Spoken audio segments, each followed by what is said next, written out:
Hi, good afternoon, everybody. Thank you for joining us today to talk about edibles, extracts, and topicals, Cannabis 2.0. I'm Jeremy Burke. I'm a partner in the firm's corporate commercial and cannabis groups. Just before we jump into the presentation, I wanted to give a quick introduction to the firm and my colleagues who are here with me as well, Ken Clark and Erica Lowthers. So Aird Berlis is a full-service business law firm. We're based in Toronto. We serve clients across the country and internationally. The firm, together with our sister IP firm, Aird McBurney, we have approximately 180 lawyers and patent agents, and we've been extremely active in the cannabis space for several years now. Our cannabis group has about 30 members now, representing all 7 of our formal practice groups. We've got a deep experience in cannabis-related capital markets transactions, public and private, M&A, commercial contracting, regulatory matters, both at the federal and retail levels, intellectual property, real estate transactions and leasing, municipal law matters, and financial services, both on the lending and insolvency side. So my own practice has historically been pretty broad, encompassing private M&A in various industries, corporate structuring, ownership arrangements, commercial agreements of all types, and also regulatory work in certain sectors. But over the past couple of years, cannabis commercial and regulatory work has sort of taken over my practice. I've been helping licensed producers and applicants, Ontario retail lottery winners in both lottery rounds, and now lots of others now that the market is opening up. We've helped U.S. multi-state operators and other Canadian and international cannabis product development companies, brand companies, packaging manufacturers, equipment and accessory manufacturers, testing companies, CPG food companies, cannabis not-for-profits, the list goes on. So I'm really pleased to be here to introduce you or hopefully help you learn a new thing or two about the new world of edibles, extracts, and topicals. So with that, I'd like to introduce you to my partner, Ken Clark. Thanks, Jeremy. It's a pleasure being here with you today. We're going to talk today about not only practical questions, but some things to think about in the licensing space. I'm an intellectual property lawyer, and I'd like to consider myself that I've been a drug lawyer for about 20 years, first working on pharmaceutical drug patents and now quite a bit on cannabis branding and licensing. And of course, it wouldn't be a webcast from lawyers without a disclaimer, and just to know that we're not giving anyone legal advice here, but if you learn something, that's great. And I work with Erica, and I'm going to pass the mic over to her. I'm Erica Lowthers. I'm a partner and patent agent with Aird McBurney, the sister firm to Aird Berlis. I am not a lawyer. I'm a PhD scientist by training, and I specialize in pharmaceuticals and life sciences inventions. And of course, cannabis falls under that broad umbrella. So I'm going to speak to you very briefly about patenting and things to think about in terms of intellectual property and patents. All right. Okay.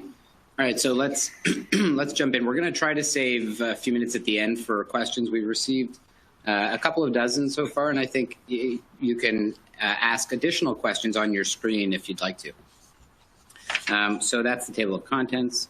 So let's start with an overview. I thought it would make sense to, here are the 3 new permitted product forms. These are sort of the definitions of edible cannabis, cannabis extracts, and topicals. But before we sort of get into that, just to make sure everyone's oriented on the same page about the regulatory framework generally, there's federal government, the provincial government, and municipal governments as well have jurisdiction over different elements of the cannabis regulatory regime.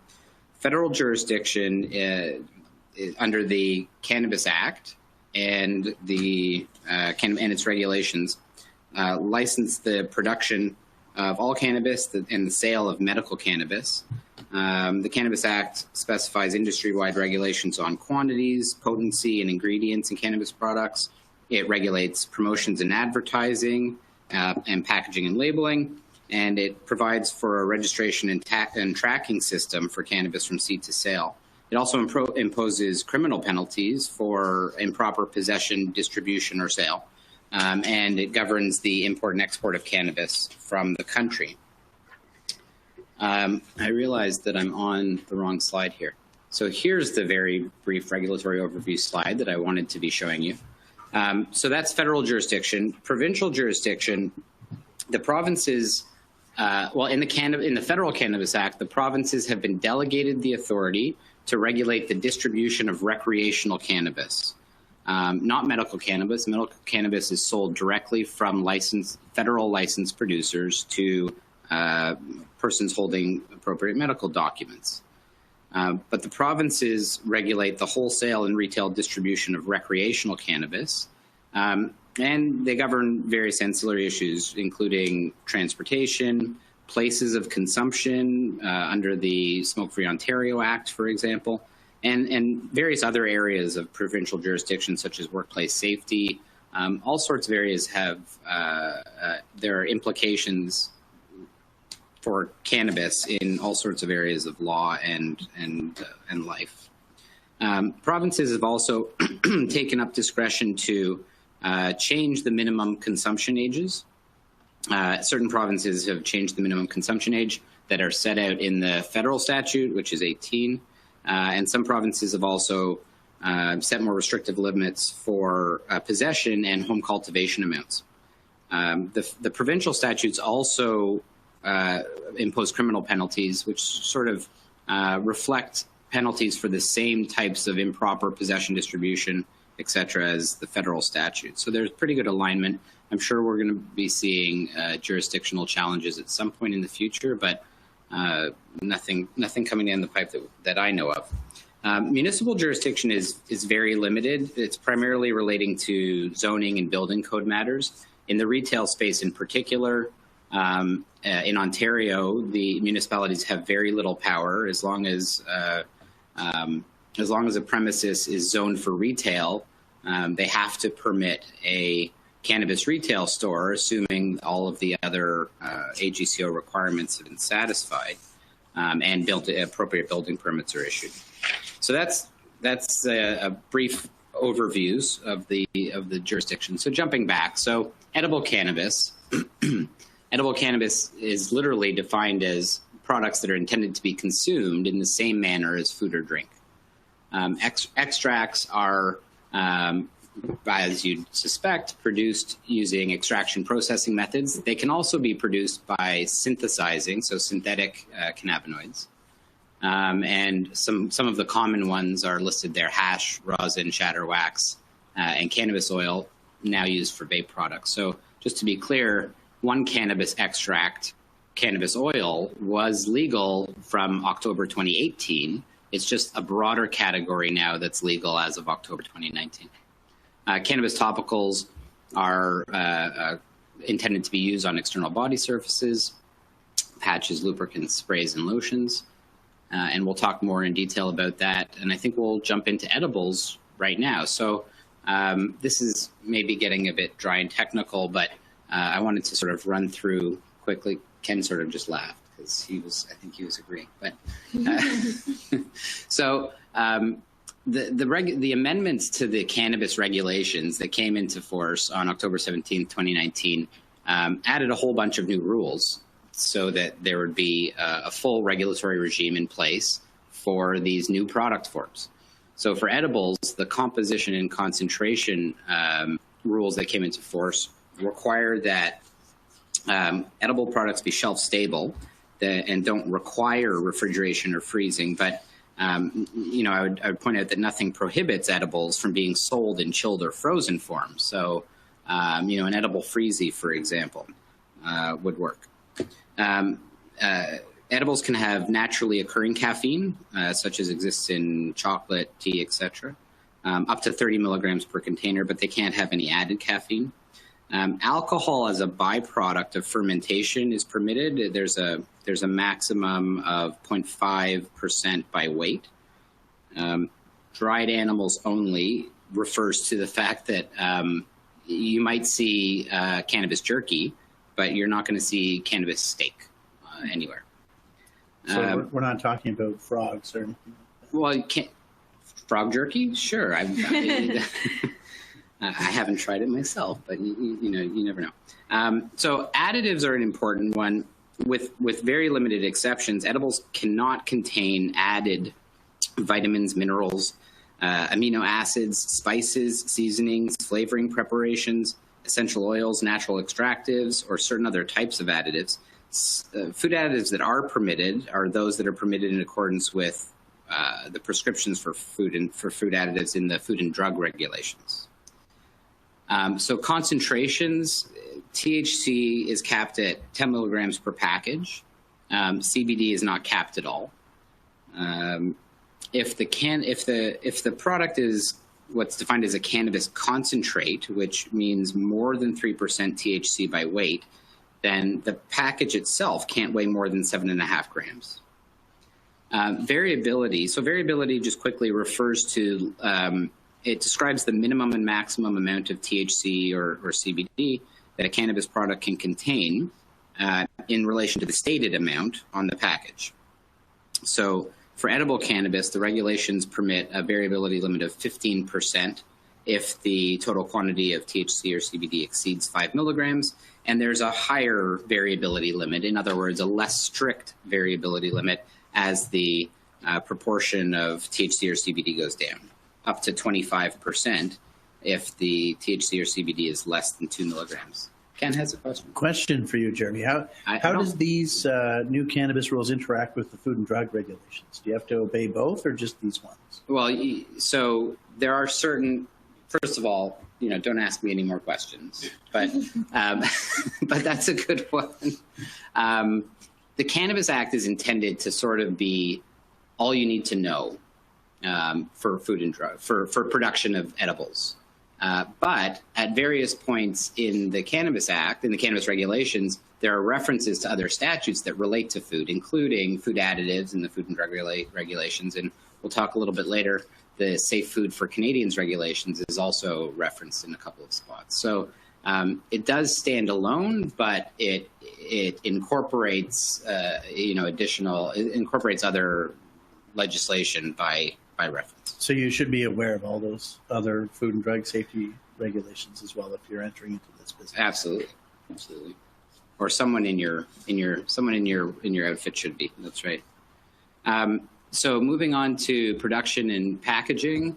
So you are allowed to package multiple separately wrapped called immediate containers, so several separately wrapped or packaged cannabis edibles inside one bigger container. Unfortunately, you can only have 10 milligrams in total. So you could have 5 2-milligram bites, but you can't have more than 10. So you're also not allowed to package, there's no co-packaging, which means you can't package one type of edible with another or with another type of cannabis, so sample packs are out. The packaging has to be food grade. You cannot pressurize cannabis edible packaging other than drinks. And the regulations impose enhanced good production practices. Some of these are changes that were specific to the new product categories, and I think some of them are seen as standard improvements. They relate to cleanliness of equipment, ventilation, sanitation, controls for prevention of contamination. There's now a requirement for an edible processor to have preventative control plan. Proactive measures have to be put in place by, or ready to be put in place, I guess, by the processor's quality assurance person.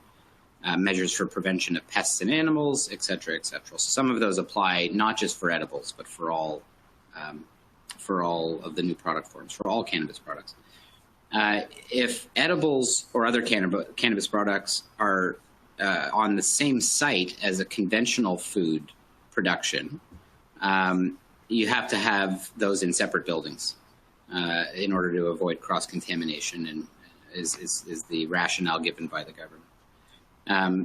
Edible cannabis products do have to have a best before date, but only if they're expected to expire within 90 days or less. Otherwise, neither edibles nor any other cannabis products need to include, at least edibles don't need to include an expiry date. I think it applies to other cannabis products as well.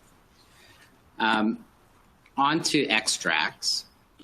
So extracts, the permitted ingredients, there's only 3 permitted ingredients in an extract, or 3 categories of ingredient: the cannabis itself, carrier substances, and flavoring agents.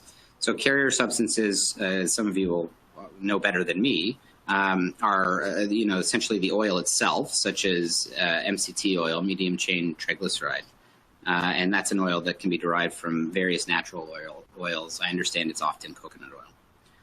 Flavoring agents is a little bit harder, a lot harder to put a box around, but we certainly know what flavoring agents cannot be. Flavoring agents cannot be anything sweet.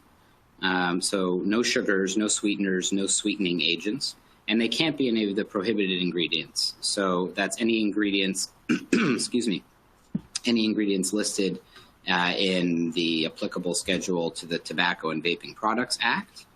And those things are amino acids, caffeine, coloring agents, essential fatty acids, probiotics, taurine, and vitamin and mineral nutrients. So none of those can be in an extract. You're allowed to have a little bit of alcohol in a cannabis extract that's intended to be ingested as opposed to inhaled.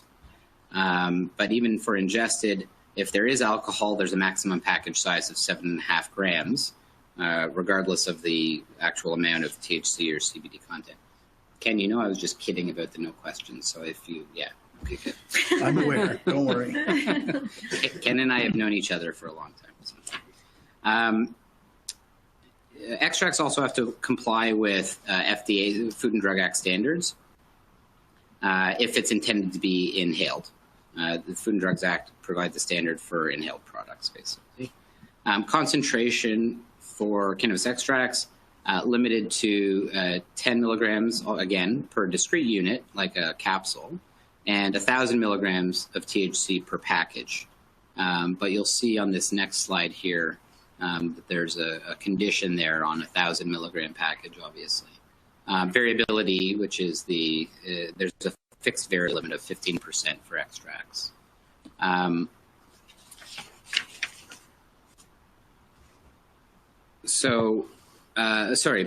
Production and packaging requirements. So the container size limit is, there's a 90 milliliter limit for ingested or inhaled liquid extracts. A single cannabis extract container can't contain more than 90 milliliters. And just as with edibles, if there's a cannabis concentrate, then the package can't be more than 7.5 grams. The container design requirements. So if you have, well, first of all containers containing cannabis extracts have to be designed so that they're not easily poured or consumed. And if the container has more than 10 milligrams of cannabis and it's not in discrete units, then it has to have an integrated dispensing device built into the product.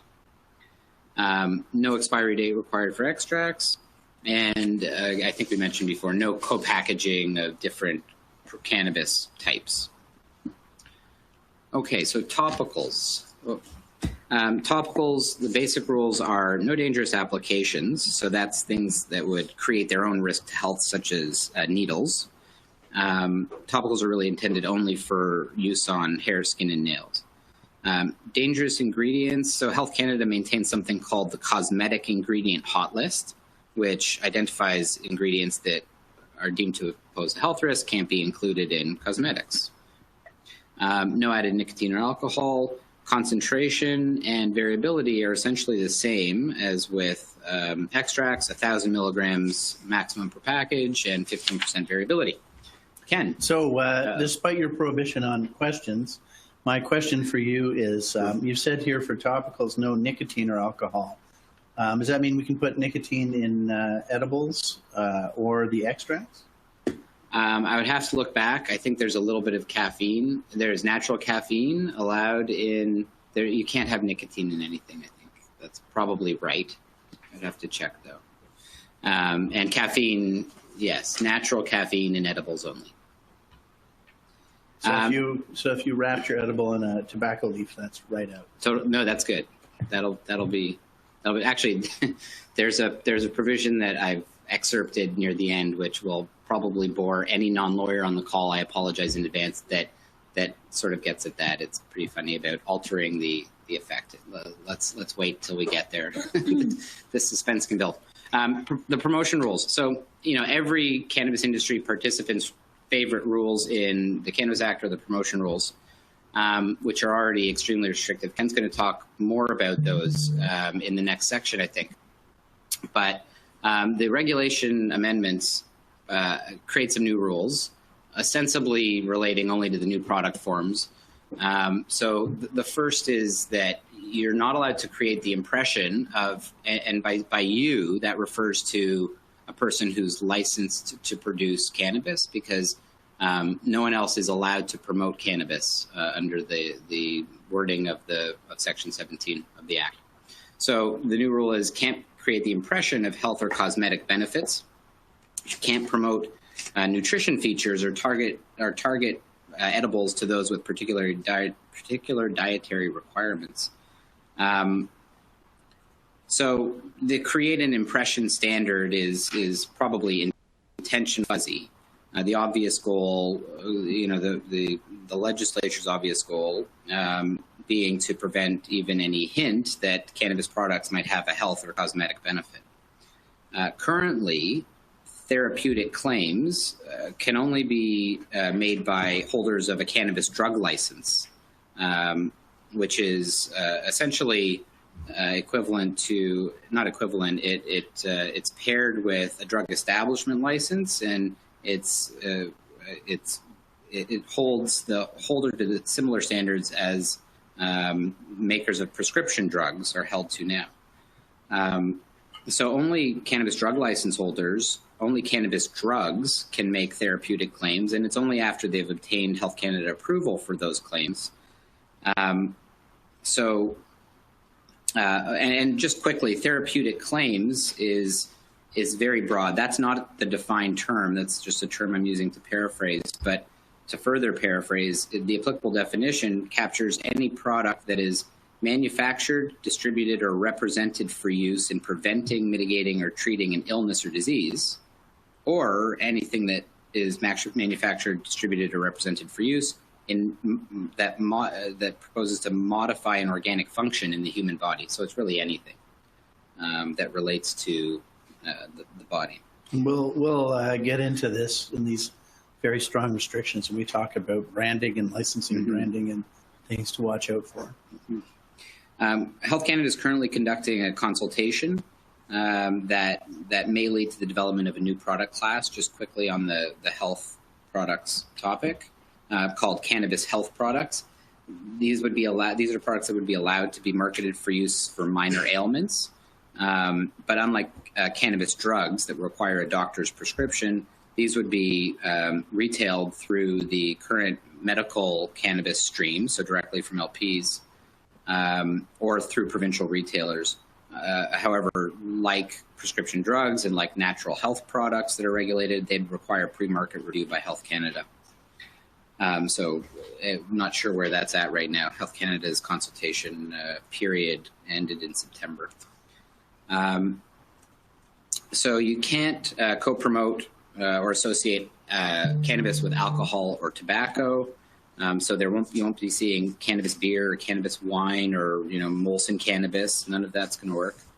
The swag exception. So this was an exception to the promotion promotion rule that prohibited any promotions to allow a brand element on a thing that was not a cannabis product. And people came up with some pretty creative uses of that exception, including on a billboard at one point.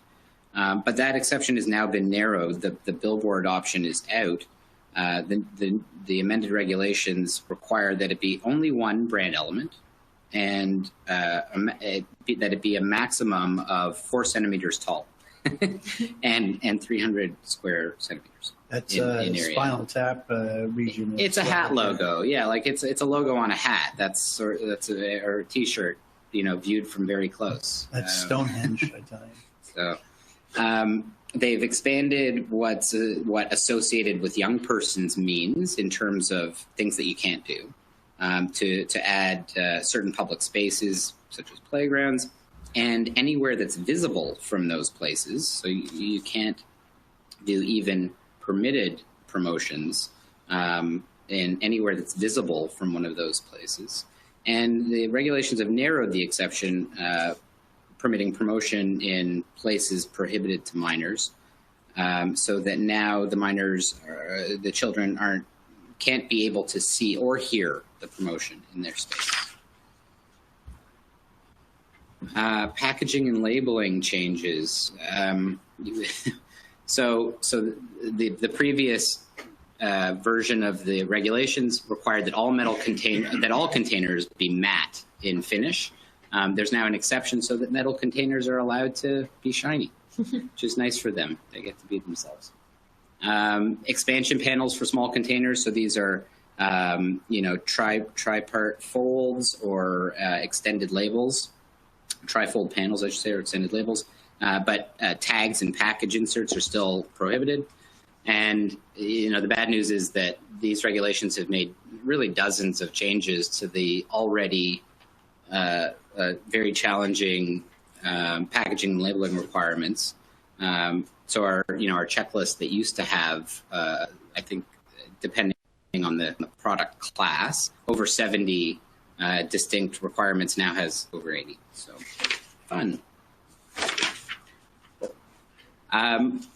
Very quickly in other amendments, because this is taking much longer than I'd anticipated. This is testing changes are irrelevant, but this is the provision that I was mentioning earlier, Ken, which is, I haven't quite wrapped my head around it yet, but I've excerpted it because it's sort of another good example of the government's, severe focus on protecting public health, and including provisions that can be super difficult to interpret accurately. Anyway, this one is generally aimed at limiting health risks relating to extracts, and it says that you can't add anything to a product other than the cannabis itself that will do any of A, B, or C there, and no function of the product other than heating or combustion can do any of A, B, or C. So that part's fine. It's the interpretation of A, B, and C that's going to be interesting. And we've got a whole raft of questions here. We're going to try to incorporate some of them as we go. And one of them was, what's an interesting, striking, or uncommon question? And I think the answer to that is all of them. And people say, I want to do such and such, or what can I do? It's a lot easier for lawyers to say what you can't do than what you can do. And so we rely a lot on the creativity of our clients and often their advertising agencies. But looking at these things like, if it increases the potential for abuse liability, what does that mean? Yeah, I don't know. And then the lawyers get asked those either. Questions all the time, and the answer is, well, we have an educated idea. We'll find an answer. We just, fortunately, I haven't been asked that one yet because I couldn't figure that out either. Toxicity is a bit easier. Yeah, toxicity is scientific, but when you got psychological addictions and things, what if it's got a bright, repeating pattern on it or something? Yeah, it might be difficult. So, Ken, I'm going to skip ahead one slide because that took much longer than expected. So I'm going to go to licensing basics here. Sure. Well, so when you are going to be licensing cannabis, we're talking here about two different types of licensing. One is the brand licensing, and then one might be patent licensing. And they're very different things. And Erica's going to be talking more about patents, so I'm only going to go over that in a little bit of detail later on in the presentation. But for branding and trademarks, the key here is that you shouldn't be licensing anything that is not permitted by the packaging regulation. So the talk about licensing is almost more about the what you can and can't do with the packaging than it is about the trademark licensing basics. But some of the things that we want to talk about are, for example, territory. Are you being licensed in Ontario, BC, Saskatchewan? And you need to be aware in those territories of their different regulations. Quebec has stricter regulations than some provinces, for example. So when you're talking about these things, licensing is often pretty prosaic, because a license is a permission to do something that you wouldn't otherwise be able to do. So if I want to license my brand to your business, I am saying you can use my brand, but only under certain conditions. And the realm of what those conditions are is up to the players involved. So, for example, you've got territory. Sometimes there are royalties on sales. Sometimes there are flat fees. Sometimes there are maximum and minimum sales requirements or purchase requirements. Sometimes the royalties are going to be based on gross revenue or net revenue. And then, as we all remember from the Coming to America story, net revenue can be something that's quite tricky.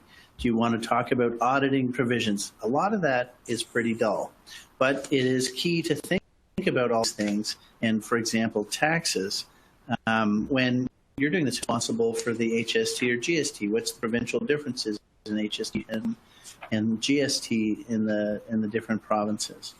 So a lot of licensing comes down to the nuts and bolts, and it's boring. So we're going to talk about the packaging requirements more than anything else, because I get a lot of cannabis trademarks across my desk, and those cannabis trademarks often try to trademark good brand names, and they mean good from a marketing perspective, and they turn out to be prohibited. I would say at least half of the stuff that crosses my desk, people want to push the boundaries on what's permissible or not. And Jeremy and I and Erica were approached by an advertising agency who wanted us to give them some thoughts about what they could or could not do, because their competitors were moving aggressively. And the problem is that it's a risk analysis, and you have to ask yourself, how much risk do I want to assume? Do I want to be the first one that's prosecuted under the new act and the new regulations? Because you might drive sales, they might not catch you. And lawyers are, as a general rule, negative Nancy's. We don't like to say, yeah, sure, go ahead and do this aggressive approach. But, it's a business decision. But this is a very heavy regulated area, and you have to be very careful in making your decisions on marketing. We should also say, though, that to date, even though there are licensed producers who are who have been aggressive in certain areas, we haven't seen any prosecutions, and so far, Health Canada has taken sort of a tempered approach, maybe at least from what we can discern, to enforcement. Yeah, for sure. Doesn't mean they will forever, obviously. But, you don't want to step over the line too far.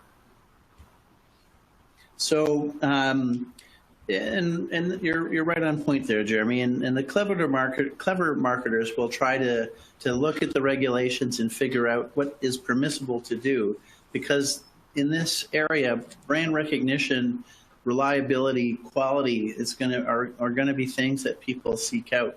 Can you have a consistent experience? We've had some questions about the variability and so on. And when you're looking at your products, this is often in the realm of patents. What technology are you using to extract? How are you getting a stable shelf life? There was a question about the percentages of CBD changing over time due to scalping or leaching out and so on. And those are things that people, it's a new market. It's only been around for a month or two. And, people are going to get online reviews. They're going to be subject to the market forces. And so, licensing in a good brand for brand recognition, getting in a reputation for quality, getting the right technology in place to ensure you keep that quality.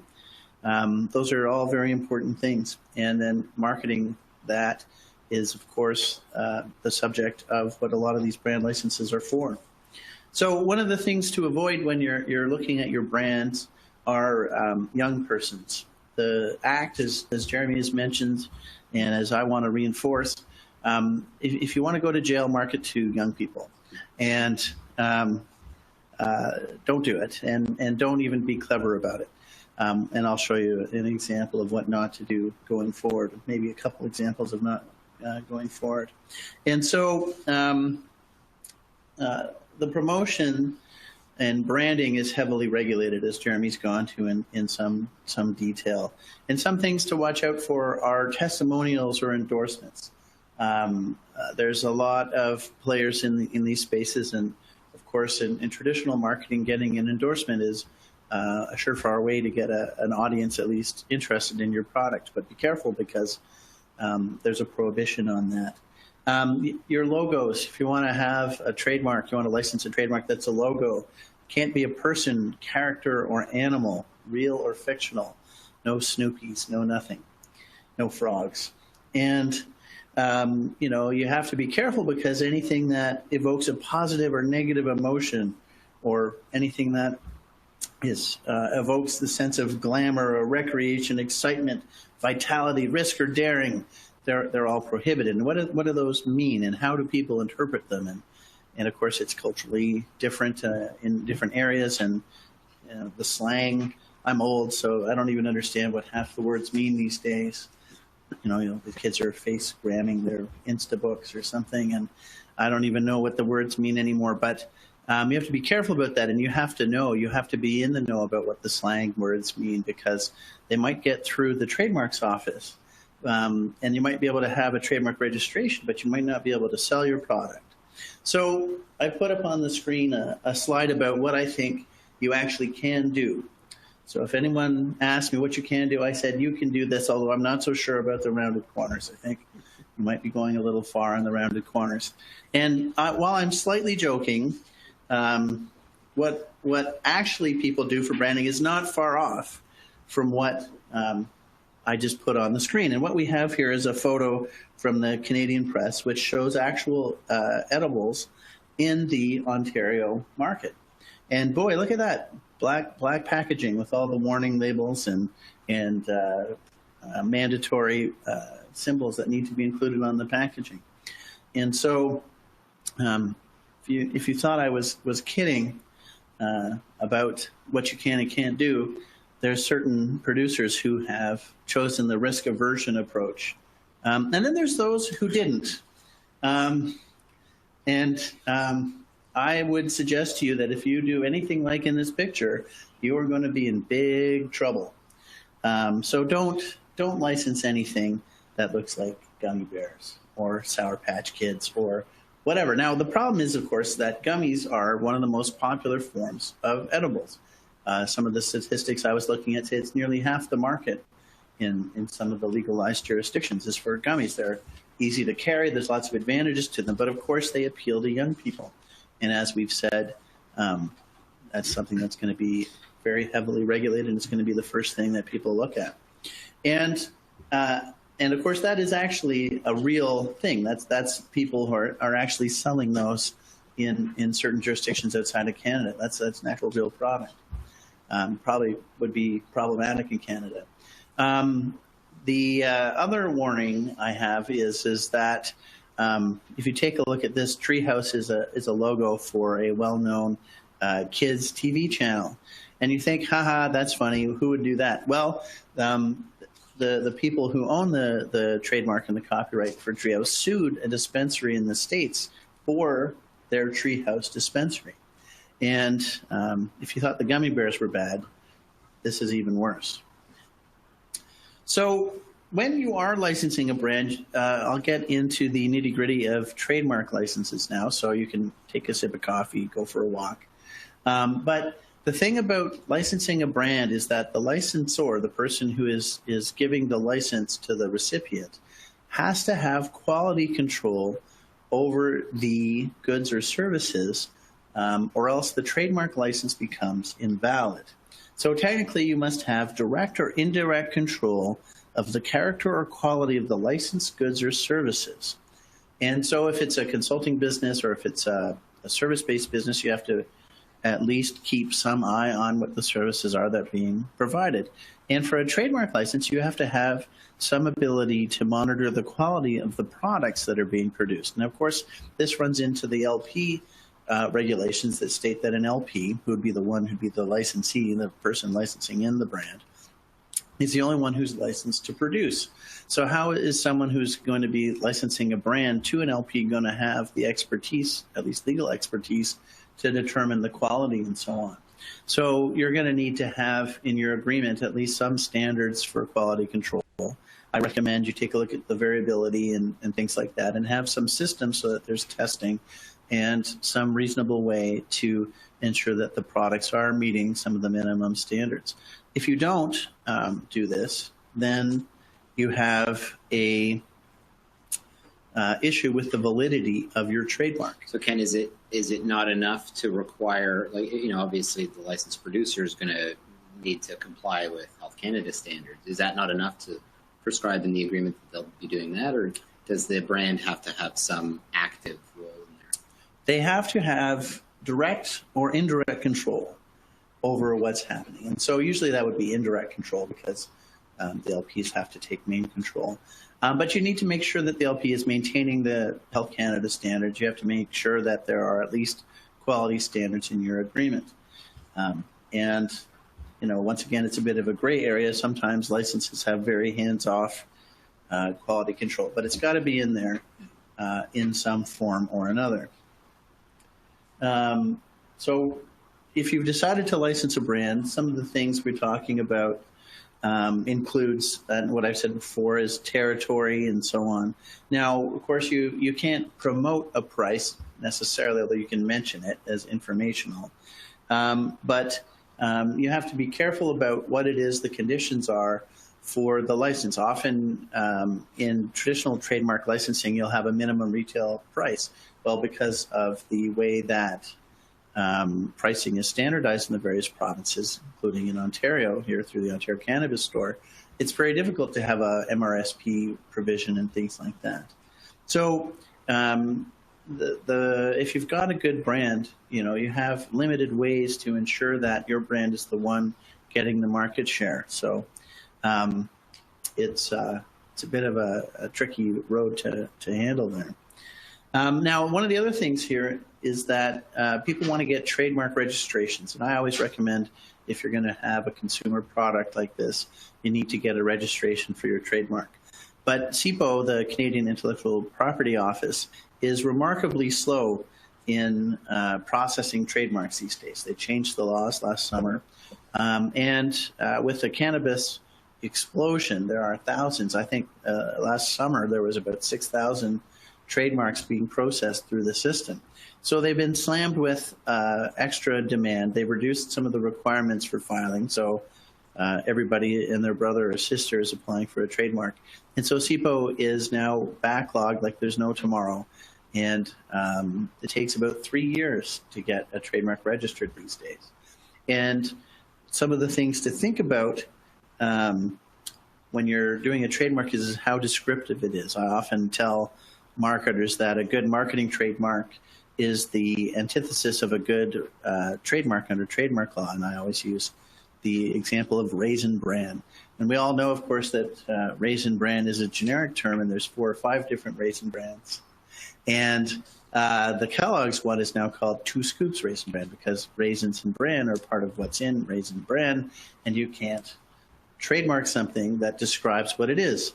And so a lot of people have flower or bud or things like that in their trademarks, and you can't monopolize something that is a description. You can't monopolize peanut butter brand peanut butter. So I've been given the flag of speeding up here, so we'll talk about patents, but only briefly, and then Erica, in fact, will give you a lot of details about what can be patented and so on. But the short form is that licensing a patent in patented technology, for example, for solubilizing cannabinoids into beverages or so on, could be very important to give you a superior product. And we've got lots of clients who've been filing patents and making innovations in these areas. And if you're someone who's interested in that, Erica will tell you all about that shortly. But I'm going to hand it back to Jeremy for a marketplace assessment here. Thanks, Ken. So this marketplace assessment is, there's going to be a lot of facts that I'm just going to sort of throw up on the screen for you so we can look at them together and I'll marvel at where we're at or not. So in cannabis demand, I think the most interesting question is how big is the illegal market still? So Statistics Canada, and I probably should have cited that here. A lot of this data is from Statistics Canada surveys. So they do a quarterly national cannabis survey. They also do a demand and supply survey. So those 2 surveys have provided the information for these slides. So we can see here that 28% of individuals who report using cannabis in the last 3 months report only buying from legal sources. I don't know why they didn't ask whether, what percentage of people only buy from illegal sources. That probably would have been helpful. But that number is somewhere between 42 and 72% are still buying some illegal product. Some or all, right? Illegal product. So I think that's, keep in mind, sorry, this data is also as of, I think it was September 30th, 2019. So it's not quite current. Statistics Canada hasn't released their fourth quarter data yet. 39%, so there's the percentages. I think quickly on regional and age demographics. So the average across the country in the provinces is 17% of Canadians 15 plus have used cannabis. The maritime provinces have numbers in the 25 to 33% range, and Quebec has only percent of individuals saying they use cannabis in the last 3 months. So these are the numbers for the first year of recreational sales. So that's October 2018 to the end of September 2019. Actual recreational sales were, and this is so excluding the sale of medical cannabis to patients, were 1.28 billion. That's made up of 908 million from retail stores and 120 million online. That 1.28 billion number, that actually surprised me. The proportion that were individuals going to retail stores rather than buying online, but that may just be because I try not to go out anymore and order everything online. Don't we all? Yeah. So, and those numbers compared to estimates from a couple of sources that I was able to find quickly for calendar 2019 of 2.8 billion and 4.3 billion. Obviously, in 2018, when those estimates were made, the headwinds that the industry's faced in 2019 were not apparent. 2020, all recreational sale estimates, Canaccord assumes or estimates they'll be at 3.16 billion market size. And there was a news article yesterday, I think, or the day before, about an RBC analyst suggesting that, in his view, there will be no more than, or approximately, 250 million in sales for edible and vape products in 2020.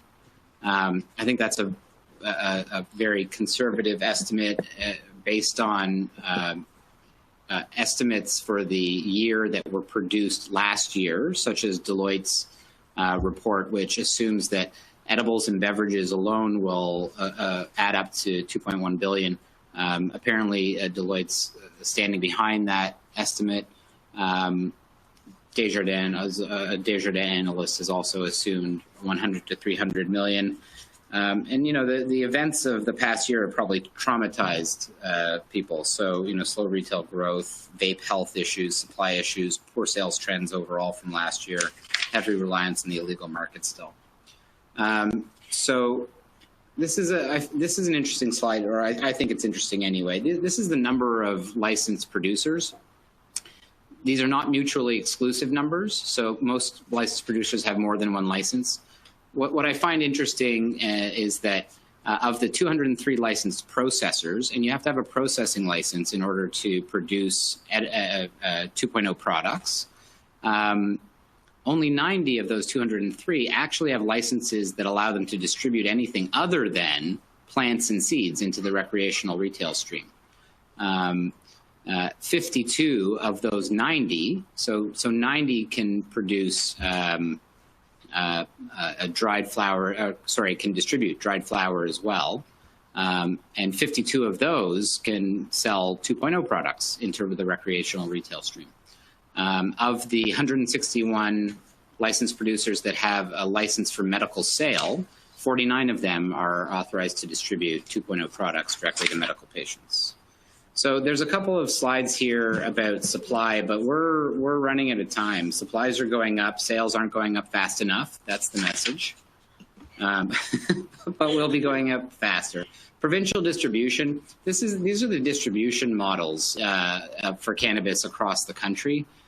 There's three models: either fully public, so the government does it all, physical and online; fully private, so private licensed operators do it all, and that's only Saskatchewan and Manitoba.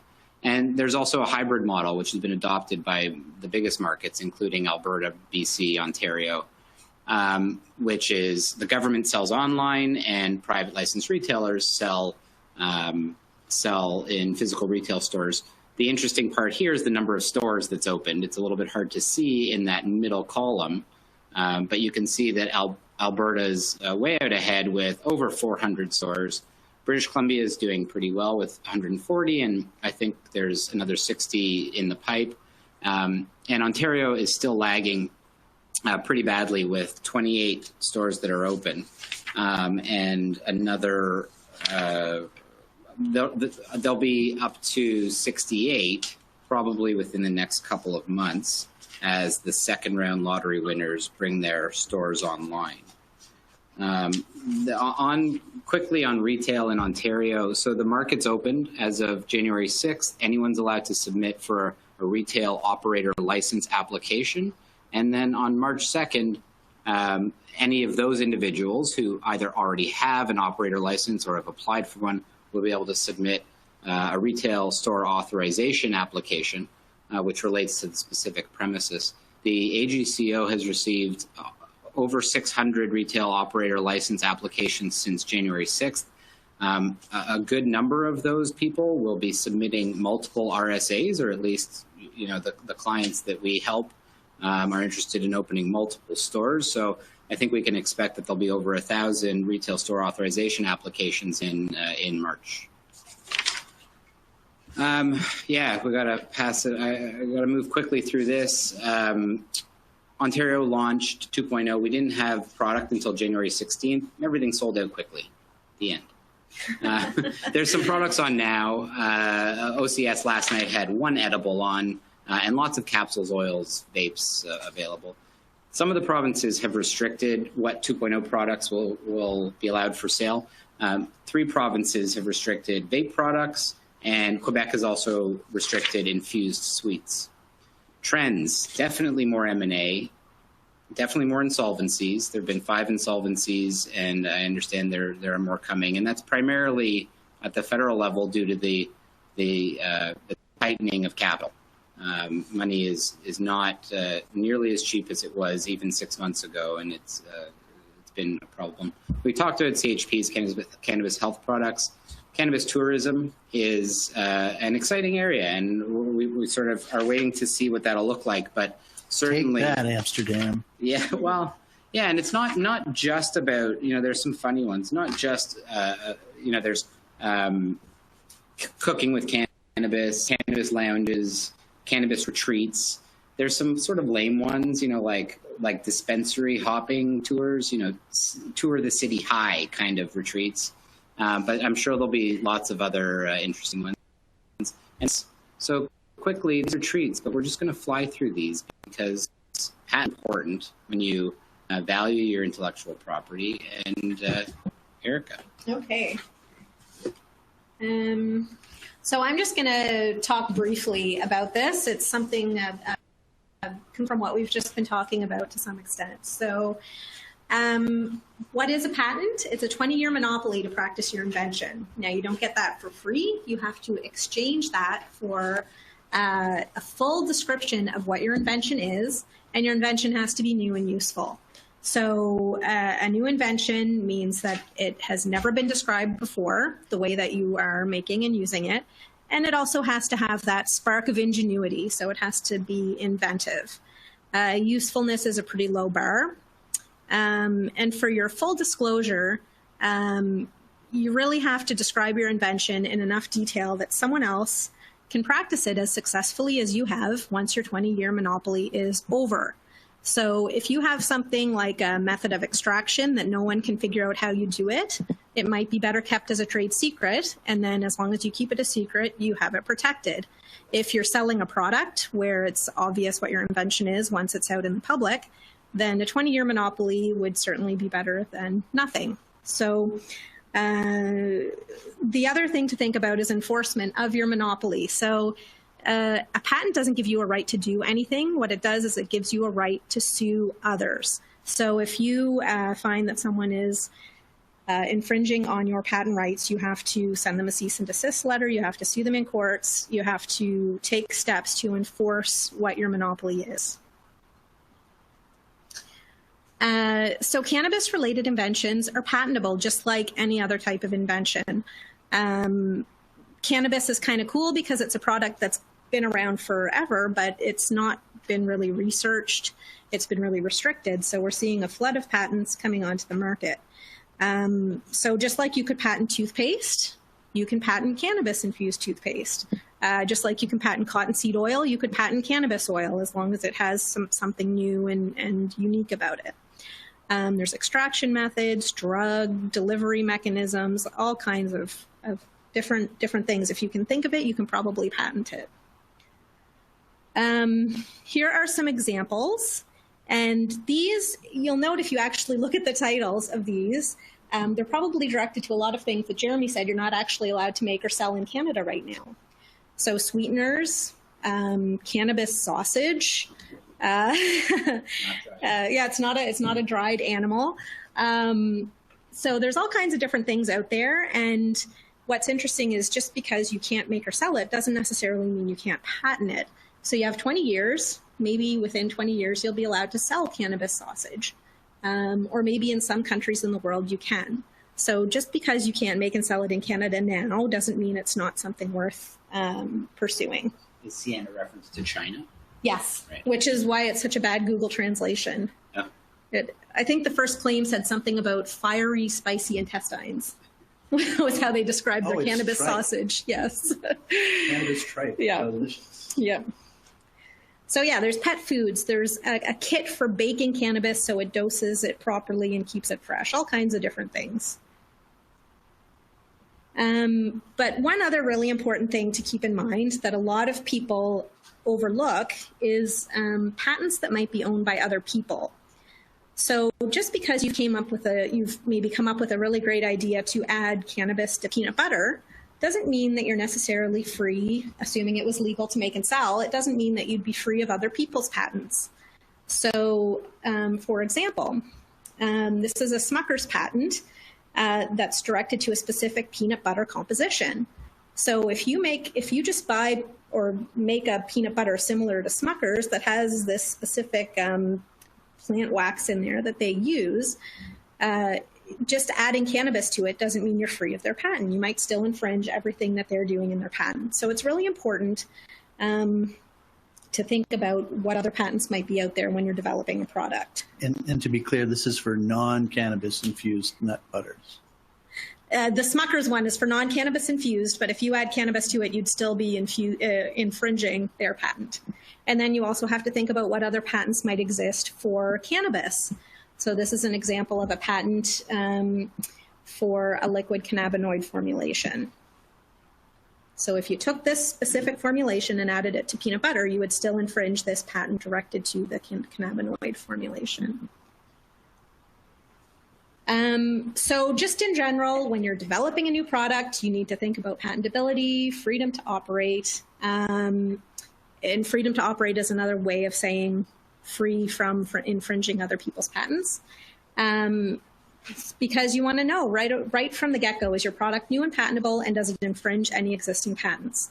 So by figuring these things out, you can refine your product, maybe design around existing products, learn about your competitors in the marketplace, and obviously avoid putting resources into a product that might have lots of problems.